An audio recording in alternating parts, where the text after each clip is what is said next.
আবার সেরকম সৎ কর্ম করো, যদি ভালো কর্ম যদি করে থাকো, হ্যাঁ, ভজন সাধন যদি করে থাকো, তাহলে আবার সেই কুলে জন্ম দিবে।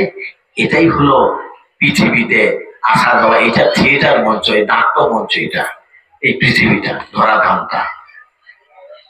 বোঝা গেল? সৃষ্টির জন্য এই এতগুলো।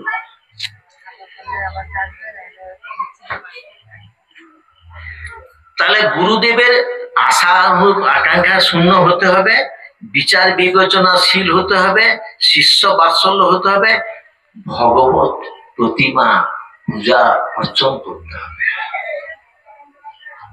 তাদের ঘরে, গুরুদেবের ঘরে যেন বিগ্রহ থাকে, হ্যাঁ, সেই বিগ্রহ থাকতে হবে। তো এইবার আসো সেবক। সেবক সম্পর্কে জানতে চাও না? সেবকটা হলো 6 প্রকার। কি কি? অলি, জ্যোতিষী, স্থবির বুদ্ধ, বান, বান এটা এক,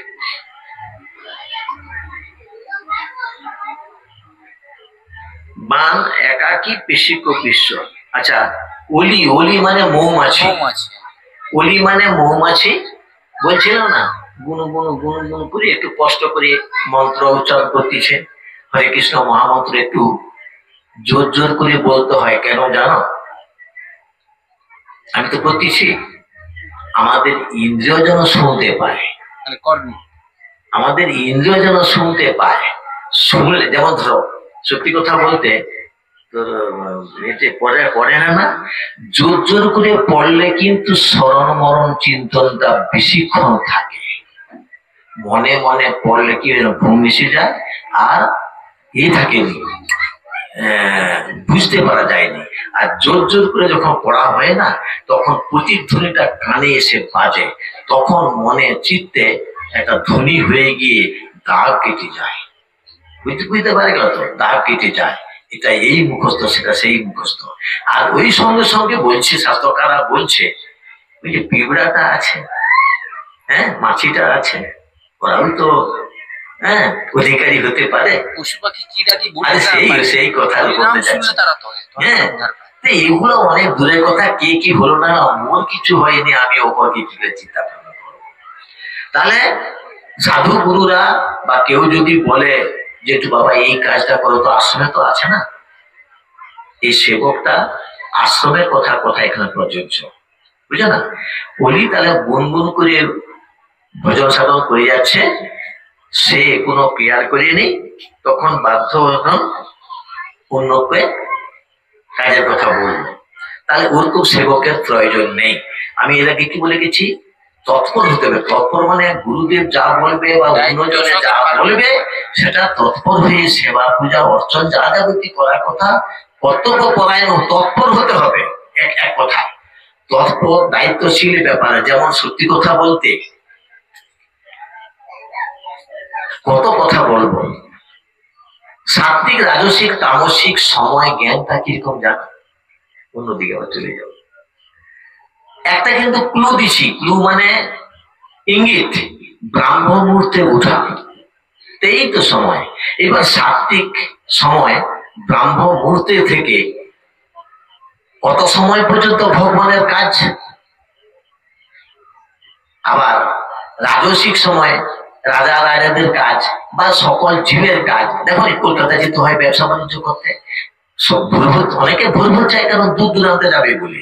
কিন্তু রাজসিক রাজা প্রজারা 10টার সময় অফিস টাইম আছে না, সভায় রাজসভায় বুঝবে রাজাদের সময়, হ্যাঁ, বিচার কাচার করবে। তাহলে তার সময় কখন থেকে কখন।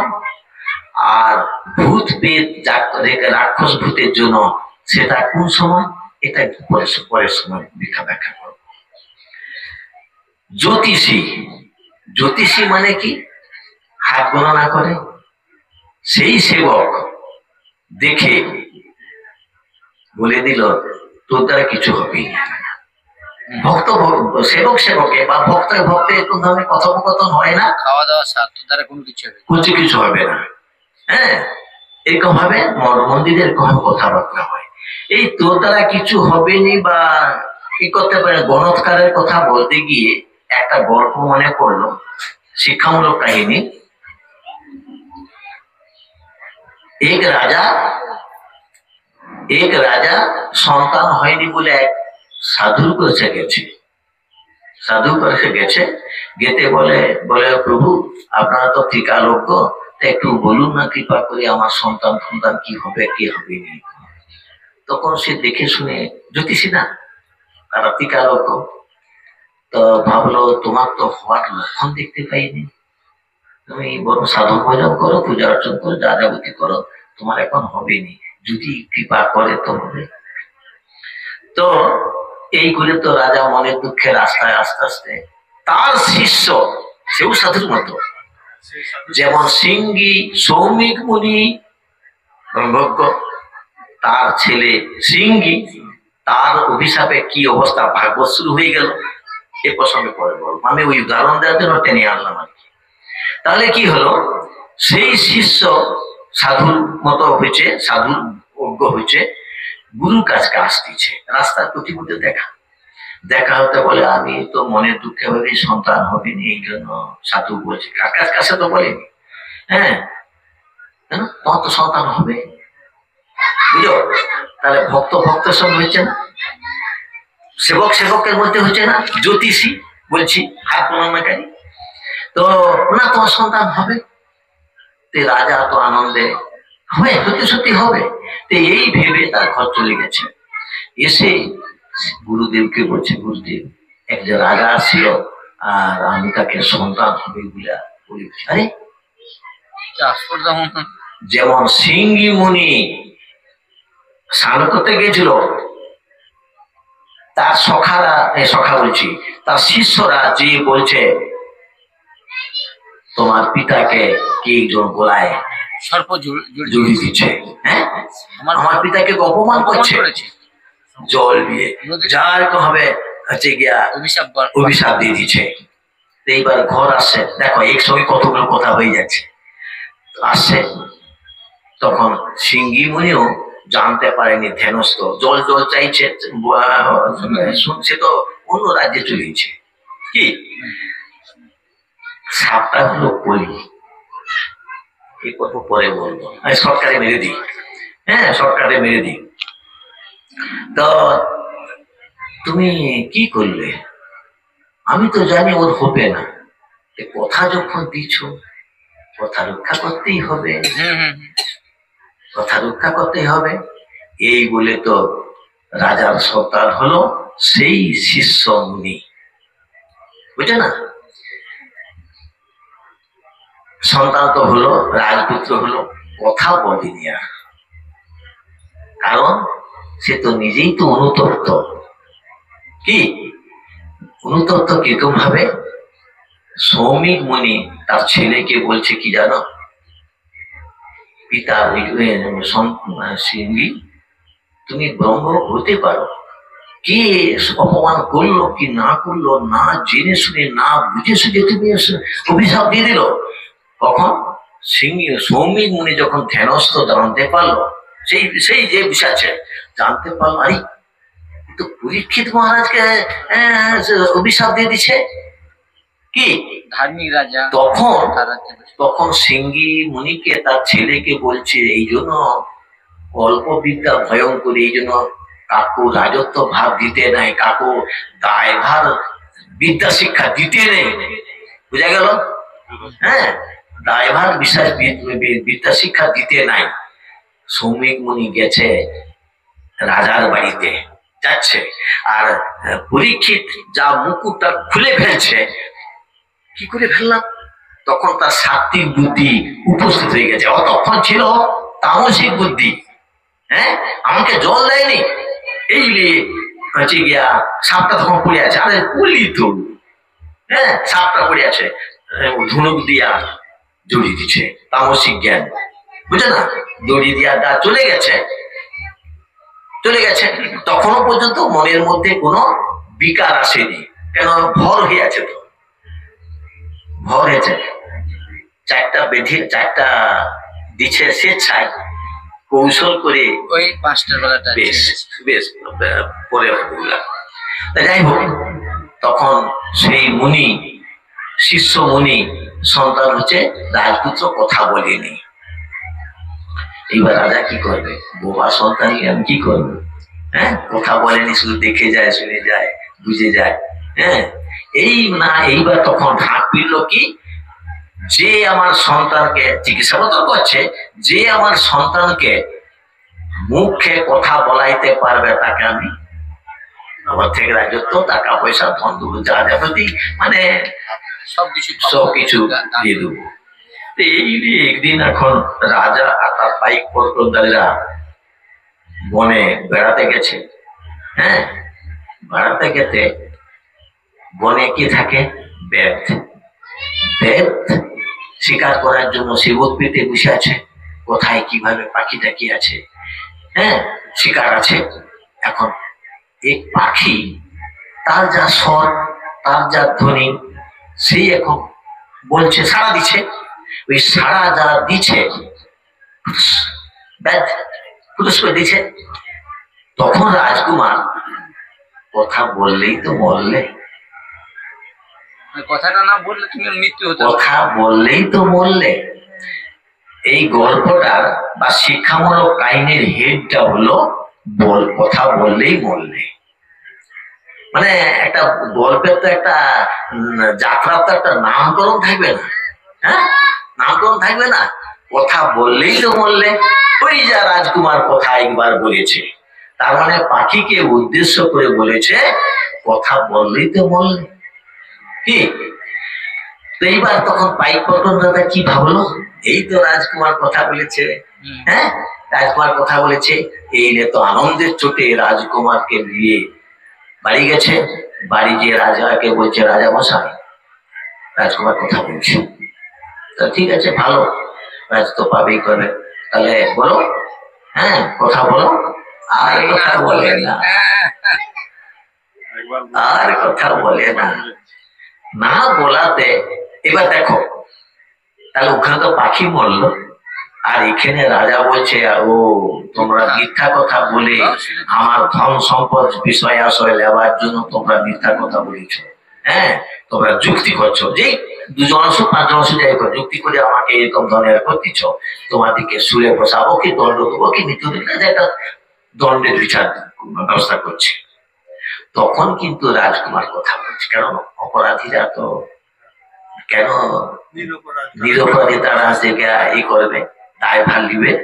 তখনই কথা বলছে। ঘটনাটা দেখো কিরকম ভাবে, জ্যোতিষী, হ্যাঁ তো তখন বলছে, দেখছো কথা বললেই তো মরলে, একই কথা, কথা বললেই তো মরলে। তখন রাজা কি বললো, হ্যাঁ কথা বলছি, বিশ্বাস, তাহলে ওর কথা বেকুসুর খালাস। কি তাহলে পুত্র, তুমি তাহলে কথা বলতে পারছো, হ্যাঁ ধন্য, হ্যাঁ আর তো কথা বলি। তো এইবার কথা বলছে, বিষয়টা তো শেষ করতে হবে না? হ্যাঁ, লীলা তো হলো, যাত্রা তো হলো, সাপটা তো টানতে হবে না? তো হচ্ছে গিয়া রাজা মশাইকে তখন তার পুত্র রাজকুমার বলছে, রাজা মশাই তোমার সন্তানের আসার কোনো সম্ভাবনা ছিল না, আমি কিন্তু কথা দিয়েছিলাম গুরু আজ্ঞা বলবৎ, তাই না? আমার গুরুদেব আমাকে বাধ্য হয়ে তোমার সন্তান হতে বাধ্য করেছে বা হয়েছি, আমার কর্মফল, আমি কিন্তু তোমার সন্তান নই। হ্যাঁ, এই বলে শিষ্য গুরু সাধু চলে গেল, এই সন্তান হয়ে গেল, বুঝলে না? এইভাবে স্থবির বুদ্ধ, স্থবির বুদ্ধ, স্থবির বুদ্ধ, বৃক্ষ লতা গাছপালা এইগুলা স্থবির বুদ্ধ না, শুধু নাম করে যাচ্ছে। হ্যাঁ, নাম করতে বলছে বলে নামই করে যাচ্ছে। গুরুর কর্তব্য, আশ্রমে যে কর্তব্য প্রয়োগ করতে হবে সেসব দিকে তো ধ্যান নাই। একটা বৃক্ষের মতো স্ট্যাচু বসে আছে বা দাঁড়িয়ে আছে বা আছে। এই জন্য ওরকম শিষ্যের, শিষ্য বলছি, ওরকম ভক্তের বা সেবকের প্রয়োজন নেই। হ্যাঁ, 6টারই প্রয়োজন নাই, একটার প্রয়োজন আছে। কি তোমাকে দেখলো বান, বান কথার অর্থটা কি? বান কথার অর্থ সব, ওই যে পাখি মারলো না তীর, তীর 5 পঞ্চবান। হ্যাঁ, ওই যে ভগবানদের কাছে বা যাদের কাছে এই 5টা বাণ থাকে না, ওদের মুখে একটা ফুল থাকে, ফুল। হ্যাঁ, সেই বাণ, সেই 5টা বাণ ওরা কাজ হাসিল করে ফিরে আসে। এটাই হলো বৈশিষ্ট্য, বাণের বৈশিষ্ট্য। যেমন অশ্বত্থামা আর অর্জুন ব্রহ্মাস্ত্র ছেড়েছিল। অশ্বত্থামা ফেরাতে পারেনি, অর্জুন ফিরিয়ে নিয়েছিল। মুনি দুটোকে আটক করে নিল। হ্যাঁ, এই ঘাতে কথা আছে, অর্জুন ফিরিয়েছে, অশ্বত্থামা ফিরাতে পারেনি। সেই বাণটা কোথায় গেল? উত্তরার গর্ভে চলে গেছে। আর উত্তরাও সে পাশ থেকে ছুটে ছুটে আসছে, রক্ষা করো, বাণ আমাকে আক্রমণ করছে। ওই হলো পরীক্ষিত। গর্ভস্থ সন্তানকে রক্ষা করে, এই জন্য ওকে বলছে বিষ্ণুরাগ। পরীক্ষিত কথার অর্থ পরীক্ষা। তো যখন পরীক্ষিত মহারাজ ছোট শিশু পেটে গর্ভাবস্থায় ছিল, যে জ্যোতি, ভগবান তো জ্যোতি, তাই না? জ্যোতি ছিল, তখন যে রূপটা দেখেছিল, সেই রূপটা এই গর্ভস্থ তটস্থতে আসার পর সেই জ্যোতি আর দেখতে পাইনি, কোথায় গেল? এই জন্য পরীক্ষিত। যারা শাস্ত্রকাররা বলে পরীক্ষিত একই কথা, বা বিষ্ণুরাগ এরকম বলে। বিষ্ণুর দ্বারা রক্ষিত মানে বিষ্ণুরাগ।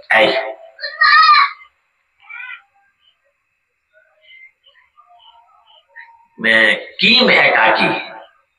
এখন যে আশ্রমে, যে মঠে একজন ভক্ত আছে, তাকে তো একাকেই করতে হবে। এই জন্য বলছে কিম একাকী। হ্যাঁ, তোমার সংসার যদি আর কেউ নাই, স্বামী স্ত্রী দুজন, বাধ্য তোমাকে একাকেই করতে হবে। হ্যাঁ, এই জন্য নামও করতে হবে, সংসারও করতে হবে, কাজও করতে হবে। এরকম ভক্তের প্রয়োজন। পেশিক পিষ্ট কথার অর্থটা হলো,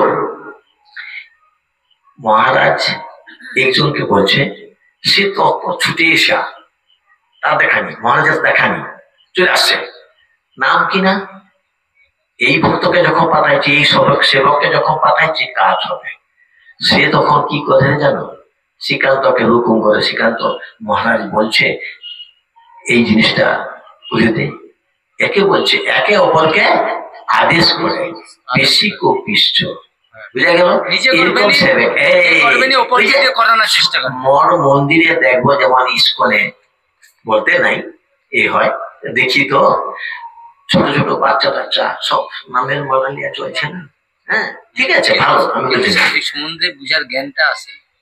হ্যাঁ হ্যাঁ, এই হলো 6 প্রকার সেবক।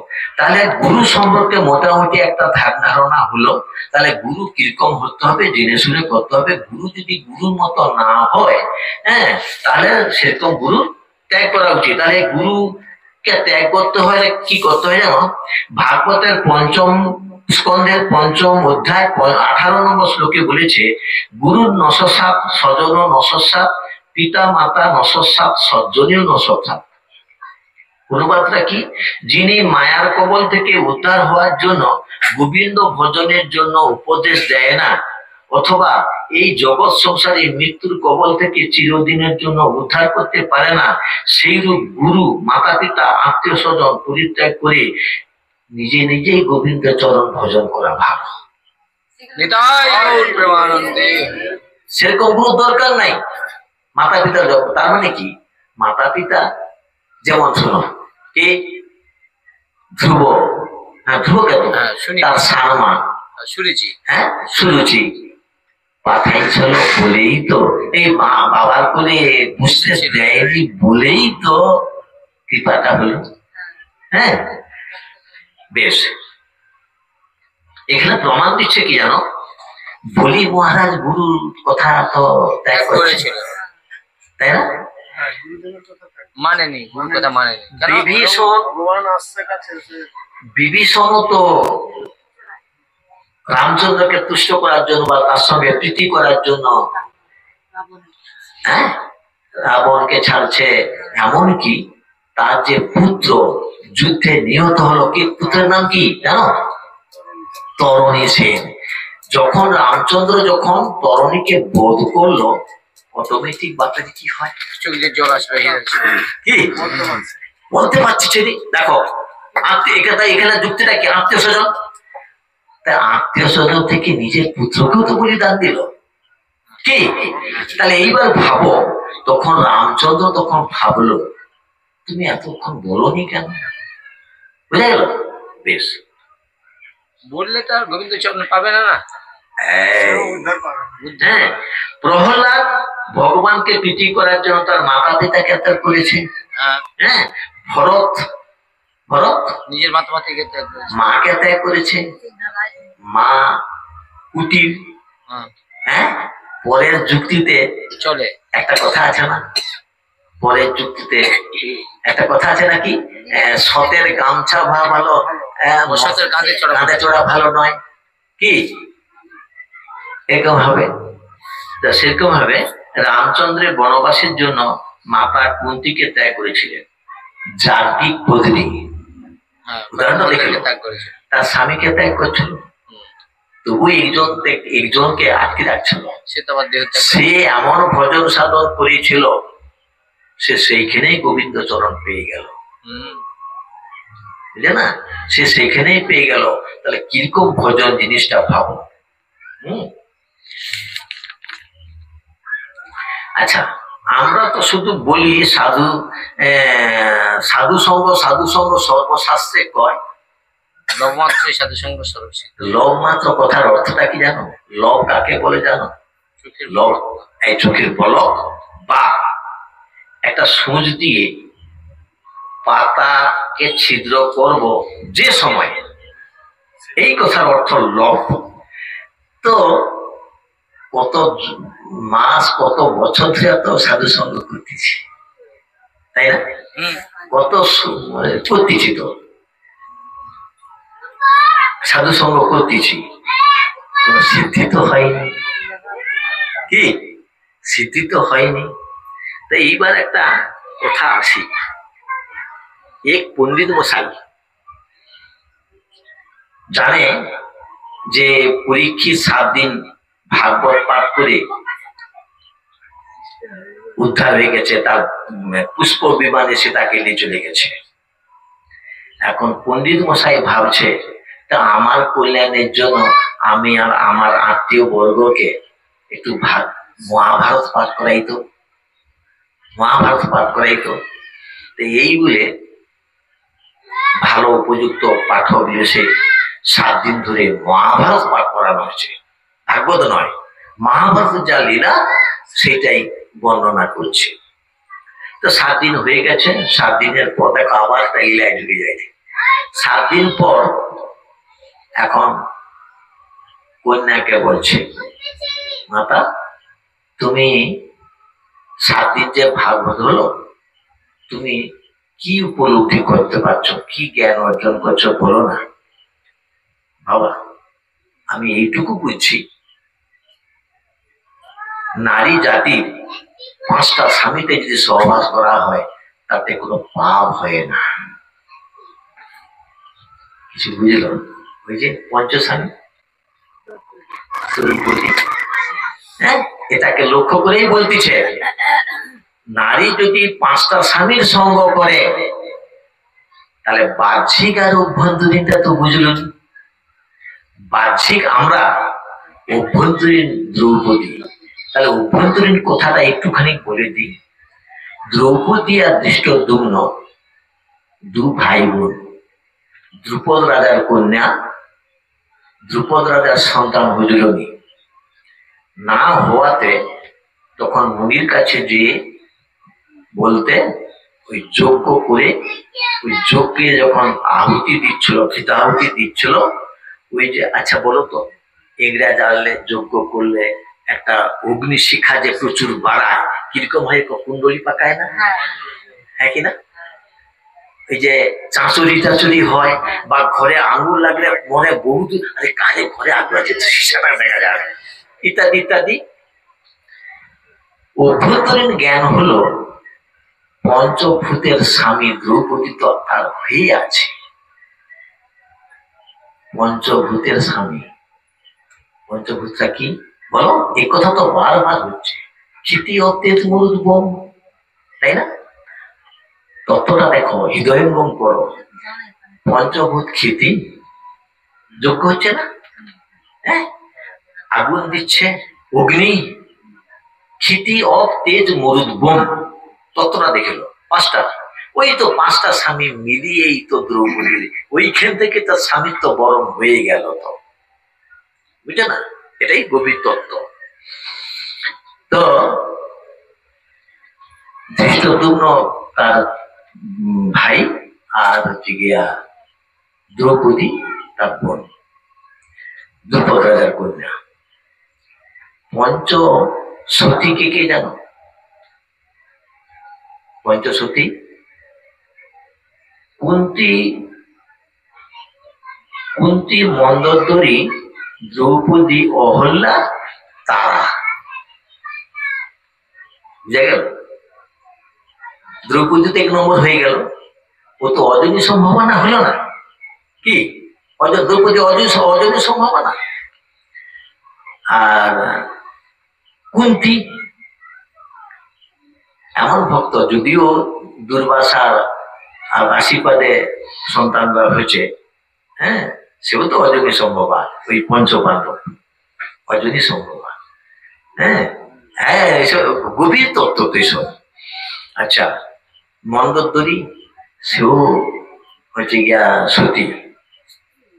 অহল্যা যদিও ইন্দ্রের সঙ্গে মিল করছে, তবু সতী। বাহ্যিক আর অভ্যন্তরীণ কথা ভাবতে হয়। আর তারা হলো বালির স্ত্রী, বালি।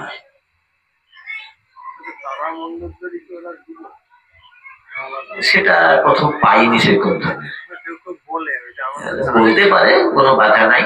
তা আমাদের শোনো, আমাদের অত গভীরে যাওয়ার কোনো প্রয়োজন নাই। আমরা আজ আছি, কাল চলে যাব, কি করে মৃত্যুকে জয় করব।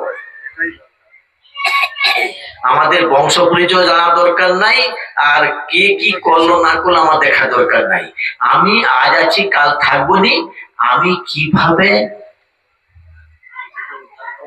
গোষ্ঠী গোষ্ঠী না মরে, সহজ নয়। মৃত্যুর সময় একটা যন্ত্রণা হয়, একটা কষ্ট হয়, একটা বিকট হয়।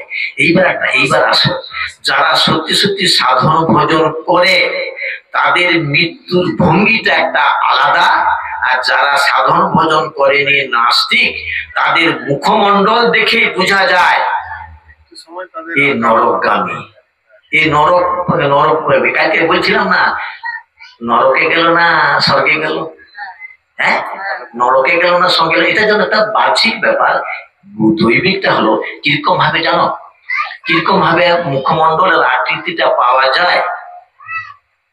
আচ্ছা বলো তো, ফটো তোলার সময় ক্যামেরা যে ফটো তোলা হবে, তোমাকে বলছে স্থির হয়ে দাঁড়াও।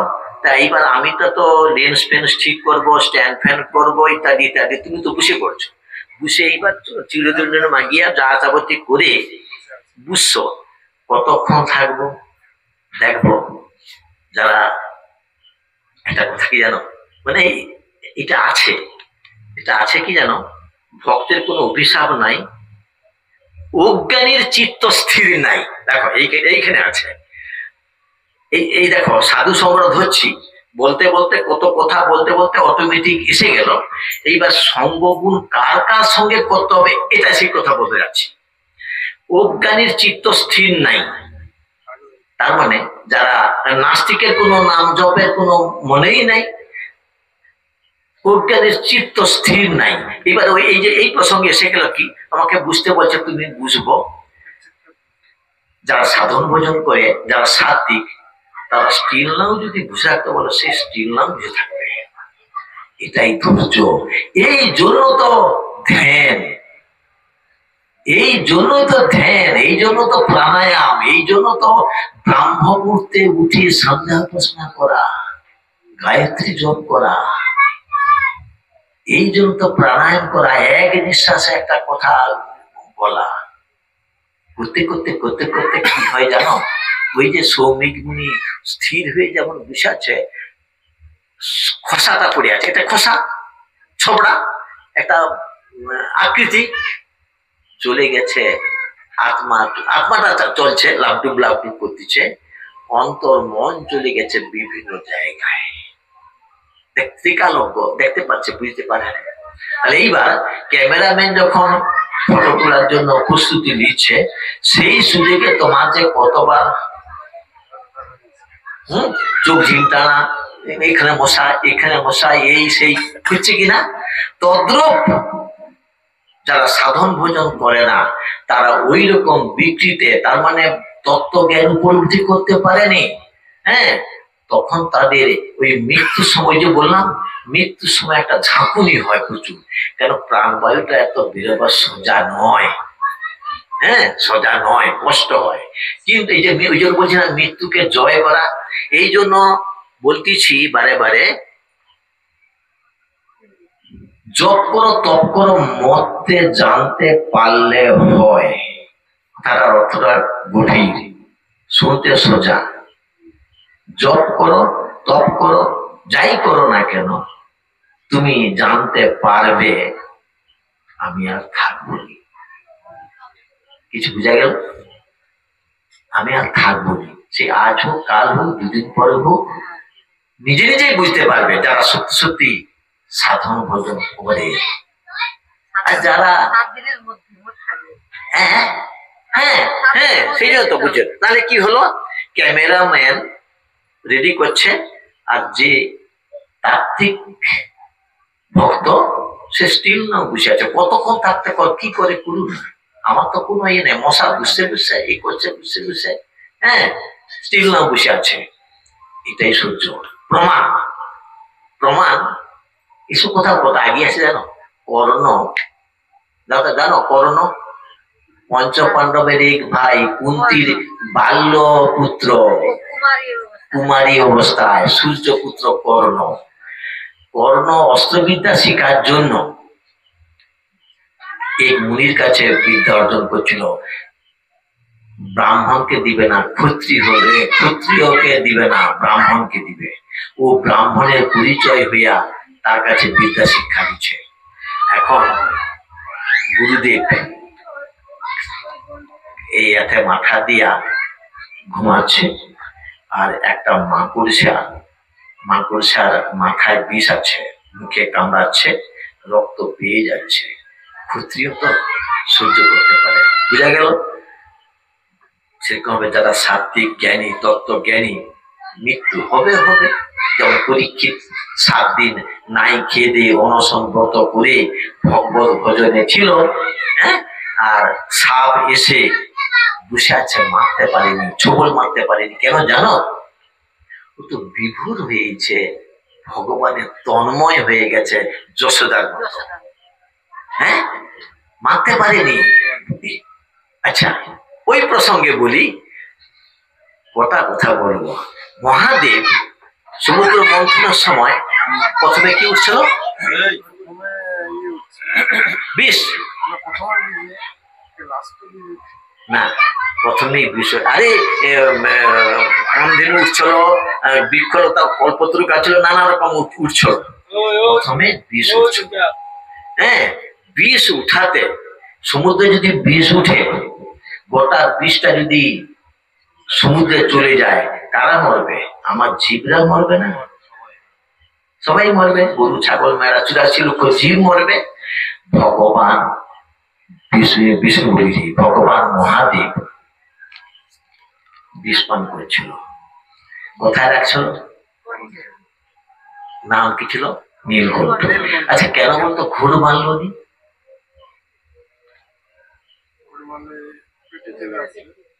কে আছে এখানে? তার ভগবান।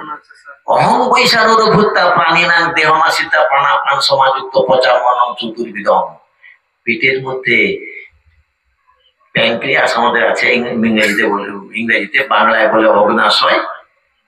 জাল দিচ্ছে পাকস্থলী হাঁড়ি না, হ্যাঁ, চাল ডাল বৈতাল ফৈতাল দিয়া খ্যাত করে খিচড়ি পাকাচ্ছে, কি অগ্নাশয় জ্বালন দিচ্ছে।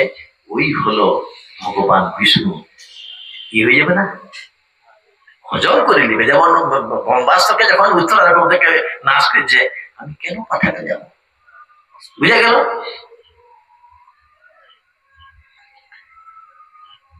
তাহলে মৃত্যুর সময় যে ওইরকম ভাবে বুঝতে পারবে, আসুন তখন মারুক ধ্বংস মারতে পারেন। যখন প্রাণবায়ুটা বেরিয়ে গেল তখন খোসাতে সুবল মাত্র পরীক্ষিত গেল। তো সেরকম ভাবে যারা ভজন সাধন করে তারা চোখ কান মুখটা বিকৃতি হবে না মরার সময়। আর যারা সাধন ভোজন করেনি বুঝেনি তাদের ওই কষ্ট, যেমন এখনই কেউ ইঞ্জেকশন দেওয়ার সময় তুই মুখে ধর ধর, হ্যাঁ ছুটে বাজারে এই করে দেয় সে করে দেয়, সামান্য ওইটা। আর প্রাণবায়ু বাড়াবার সময় যে একটা ধকর ঝকর আসবে, হ্যাঁ তাহলে কি মূর্তি হবে ওই তার। ওই জন্য দেখো আমি এই সেই কথাই বলতে যাচ্ছি, সেই কথাই আমি বলতে যাচ্ছি, পায়খানা ভরে ফেলে, হ্যাঁ বুঝে গেল।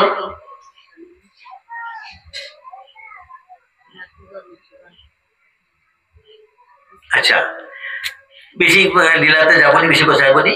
শ্রী ভগবান অর্জুনকে বললেন, আমি অবিনাশী যোগ সূর্যকে বলেছিলাম, আমি অবিনাশী যোগ সূর্যকে বলেছিলাম, সূর্যপুত্র মনুকে বলেছি, মনুপুত্র ইক্ষাকুকে বলেছি, সূর্যদেব সকল আত্মা উৎপত্তি স্থল।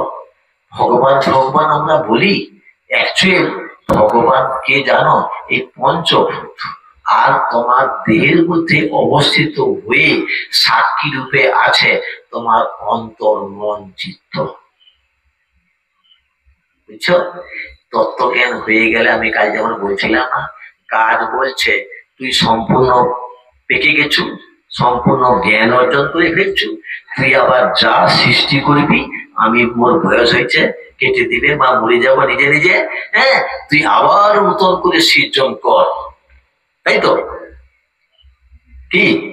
তো সেরকম হবে তত্ত্বজ্ঞান হয়ে গেলে ভগবান বলছে আমাকে আর প্রয়োজন নেই। তো ব্যাসদেব কুলিতে গুরু পরম্পরা নাই, যার জন্য এই অবস্থা। গীতা 4:2 আছে, গীতা পড়ো তো, কেউ কেউ পড়ে না, দেখবে আমি যেসব এইসব গীতা ঘাঁটবে, এইসব গীতা তো চটি জাতা গীতা পাবনি, হ্যাঁ চটি জাতা গীতাতে পাবনি। শ্রী ব্যাসদেব পুত্র শ্রী সুখদেব জ্ঞান অর্জনের জন্য রাজর্ষি জনকের কাছে গেছে। রাজর্ষি জনক কি গো? জনক রাজার কন্যা সীতা। সুখদেব গিয়েছিল তার কাছে জ্ঞান অর্জনের জন্য। তাহলে ভাবো যে সুখদেব গোস্বামী ব্রহ্ম জ্ঞানী, হ্যাঁ সেও গেছে জ্ঞান অর্জন করার জন্য। তো কিন্তু অর্জন করার জন্য, কিন্তু কলিযুগে দীর্ঘ সময় অতিবাহিত হওয়ায়, এই দীর্ঘ সময় অতিবাহিত কথার অর্থটা কি জানো? দীর্ঘ সময় মানে কলিযুক্ত, তার আগে আগে আগে আগে কি আছে? সত্য, ত্রেতা, দাপর, কলি। তাহলে এতগুলো সময় পার হয়ে আসছে, তো সেই জন্য ক্ষীণ হয়ে গেছে, লুপ্ত হয়ে গেছে, তেজ নাই কি। তো এইবার একটা শর্টকাটে বলি, সত্য যুগে 4টা প্রধান জিনিস ছিল। কি? সৎ, অসতের কোনো পুরস্কার নেই। তপ, তপস্যা ছিল যশোদা আর ওই বসুদেব, দেবকী আর বসুদেব এক ঠেঙে দাঁড়িয়া, হ্যাঁ তপ, কত কষ্ট, কি তপস্যা করে পেয়েছে, তপস্যা ছিল। এখন তো তপস্যা উঠে গিয়া ভজন সাধন তো নাই। বেশ সৎ, আমি সরকার বলি, সৎ, তপ, দয়া। এখন দয়া আছে, খুন করবে, হত্যা করবে, দয়া নেই। আর দানে পরিপূর্ণ এখন আছে। এই তিনটা ওই 3টা যুগে খেয়ে গেছে, বুঝছে না? কিরকম খেয়ে গেছে সেটা আমি বলতেছি। কিরকম খেয়ে গেছে, মানে কমে গেছে। তো দান এখন শ্রেষ্ঠ। চারটা যুগে, সত্য যুগে চারটাই প্রাধান্য ছিল, চারটাই প্রাধান্য। সৎ ছিল, তপ ছিল, আর দয়া ছিল, দান ছিল। ত্রেতাতে হয়ে গেল একে তিন করে কমে কমে খেয়ে খেয়ে এখন দানই শ্রেষ্ঠ হয়ে গেছে, বুঝলে না? অন্য দান ছাড়া চলেনি। হ্যাঁ, দানই শ্রেষ্ঠ। তো বেশ, সেটা তো এইটাই বলতে যাচ্ছে। সত্য, ত্রেতা, দাপর, কলি হচ্ছে গায়ে 46 পৃষ্ঠা 4 যুগ। এইবার যদি 4 যুগের বর্ণনা শুনতে চাও সেটা পরে তখন হবে। আচ্ছা, এইবার গীতার 17 অধ্যায় 1 নম্বর শ্লোকে যখন অর্জুনের সঙ্গে শ্রীকৃষ্ণের সঙ্গে কথোপকথন হয়েছিল, তখন এটাই বলেছিল, অর্জুন, গুরু পরম্পরা থাকবে না, কলির মানুষ অজ্ঞানতা, শাস্ত্রবিধি উপেক্ষা এবং বিরোধিতা করবে, বুঝলে না? আর 3:19-20 অধ্যায় বলা আছে, অর্জুন সর্বদা অর্জুনকে জ্ঞান দিচ্ছে তুমি অনাসক্ত থাকবে। অনাসক্ত কথার অর্থটা কি? আমি মদ খাই, মদ যেন মুখে না খাই, এটাই হলো অনাসক্ত। মাছ খাও, মাছ যে না হলে মোর ভাত রুচি হবে নি, এটাই হলো আসক্ত। হ্যাঁ, স্থান কাল ভেদে যদি হয়ে যাও, এমন খুশিতে পড়ছো বাধ্য খেতে, কোনো অপরাধ নাই। গীতাতে কোনো জায়গায় করেনি। ভগবান তো ভাবগ্রাহী। হ্যাঁ, আমি অবস্থার পরিপ্রেক্ষিতে প্রাণটা বাঁচাবার জন্য তো আমাকে খেতে হয়েছে না, সে যেই হোক। অতএব এটা কোনো দোষের নয়। সেই জন্য কর্তব্য পালনে ব্রতী হও।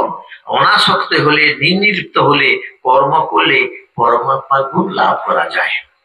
এইবার আসো, কার সঙ্গে সঙ্গ করব, কার সঙ্গে সঙ্গ করব? সঙ্গ গুণ সম্পর্কে বলেছি। জ্ঞান বৃদ্ধি পায় কার সঙ্গে? জ্ঞানবানের সঙ্গে, সৎ জ্ঞানবানের সঙ্গে। তার প্রচুর জ্ঞান আছে কিন্তু 2 নম্বরের লোক, অসৎ, ও ধান্দাবাজ, তোমাকে জ্ঞান ট্যান দিয়ে কিছু কামাবার জন্য করে। তাহলে এখানে আমি ভাষাটা প্রয়োগ করছি কি, সৎ জ্ঞানবানের সঙ্গে। সৎ জ্ঞানবান, যে সৎ তার জ্ঞানও আছে, জ্ঞান বৃদ্ধি পাবে।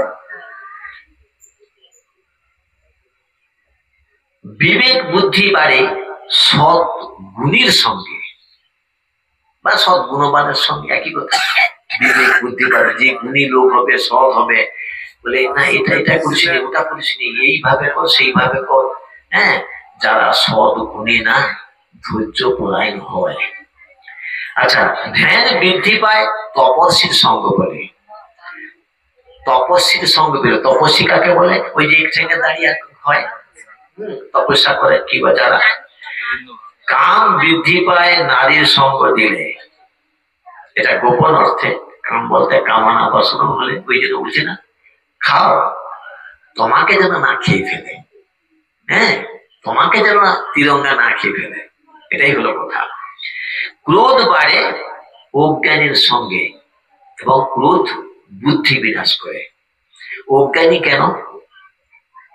আমি যে কথা বলবো বুঝেনি তো, জানেনি তো, তর্ক করবে। এই জন্য ভগবান বিষ্ণু বিভূতি যোগে ভগবান অর্জুনকে বলছে, সর্বনামাদি অন্তরশ্চ মধ্যে জৈব অর্জুন আধ্যাত্ম বিদ্যা বাদ প্রবতাবহম। মানেটা কি? সর্বনামাদি অন্তরশ্চ মধ্যে জৈব অর্জুন, আমি আদি মধ্য অন্ত। তারপর সৃষ্টি স্থিতি লয়, এটা জানলো। এই যে আধ্যাত্মিক বিদ্যা জ্ঞান, আধ্যাত্মিক বিদ্যা, আদি দৈবিক, আদি ভৌতিক, এই 3টা জ্ঞান 3 রকম। কিরকম জানো? আত্মতত্ত্ব হলো আধ্যাত্মিক, দেবতারা কিভাবে সৃষ্টি করে আবার কিভাবে আবার তুলে, তার সম্পর্কে বর্ণনা করা।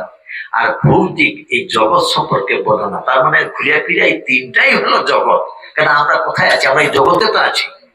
হ্যাঁ, এই বিদ্যাটা আমি বলে ভগবান বলছে অর্জুনকে আর কি। হ্যাঁ, আমি।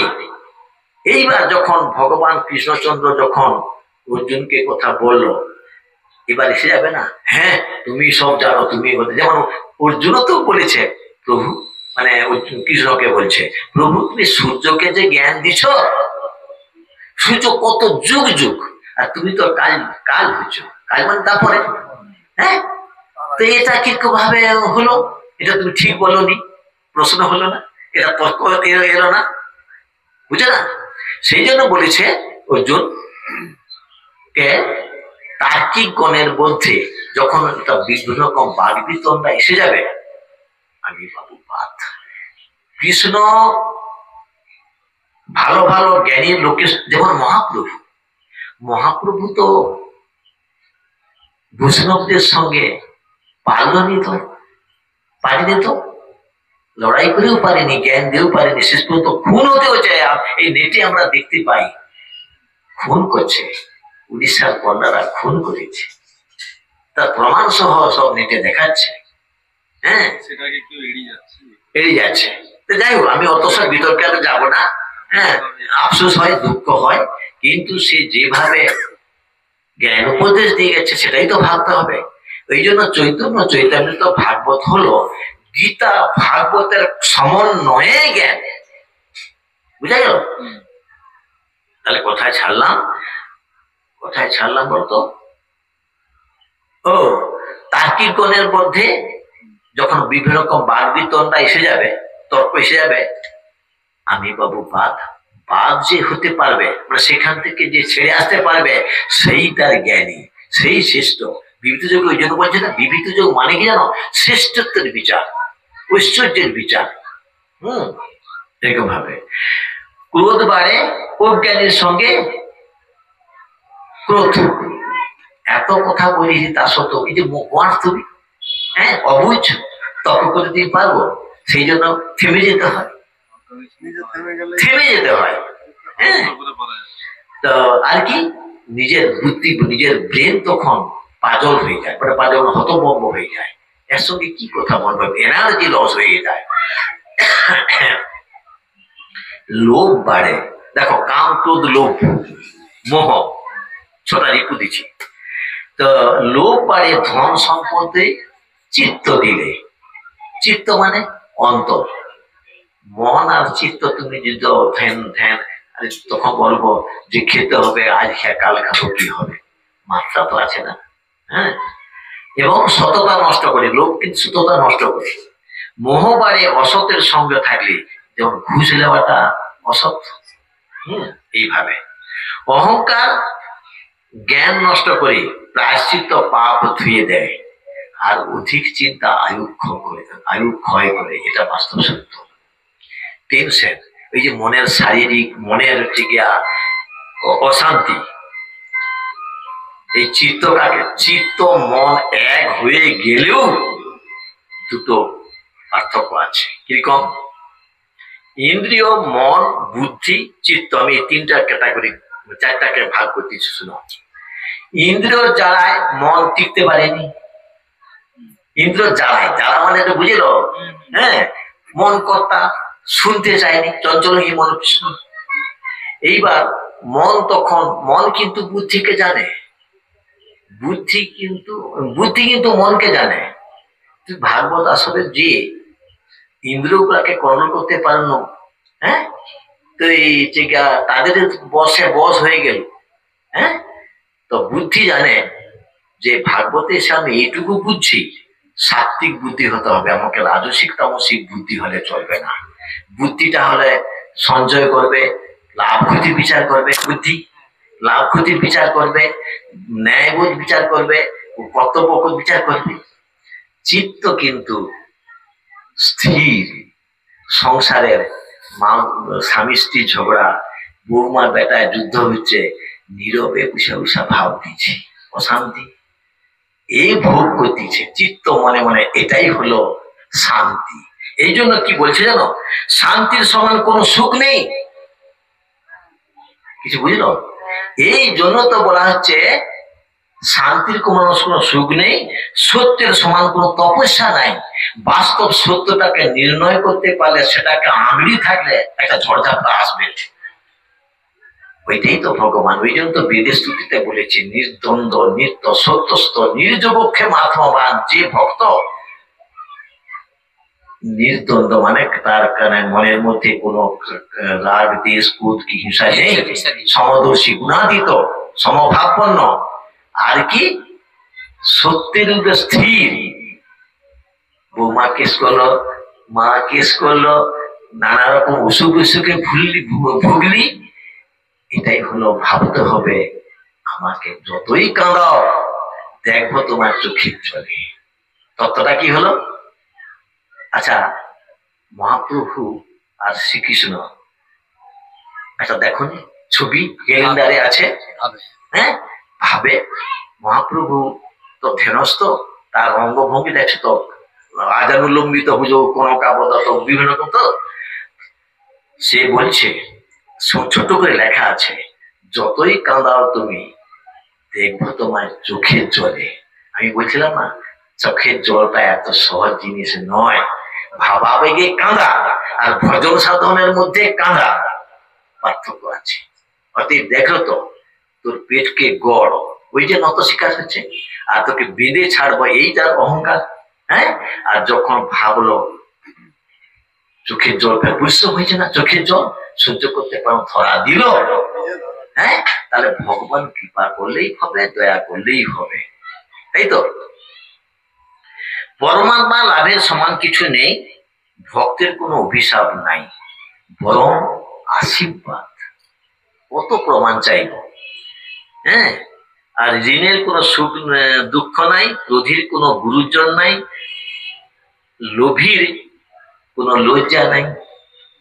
যারা লোভী,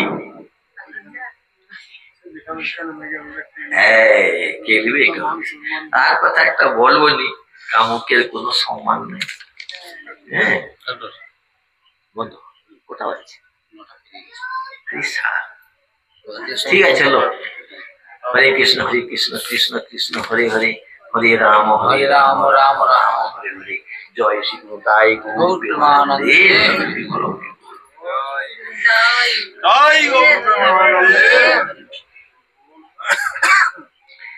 400 সাড়ে 400 টাকা খরচা করে যদি পড়ো না, চোখ খুলে যাবে। চোখি চাটায় কিছুই পাবো না, চোখ খুলে দিবে। আর ওই যে স্কুলের যে যথাযথ গীতা, ওই চোখ অন্ধ হয়ে যাবে, ওই চোখ অন্ধ হয়ে যাবে, আর চোখ খুলবে।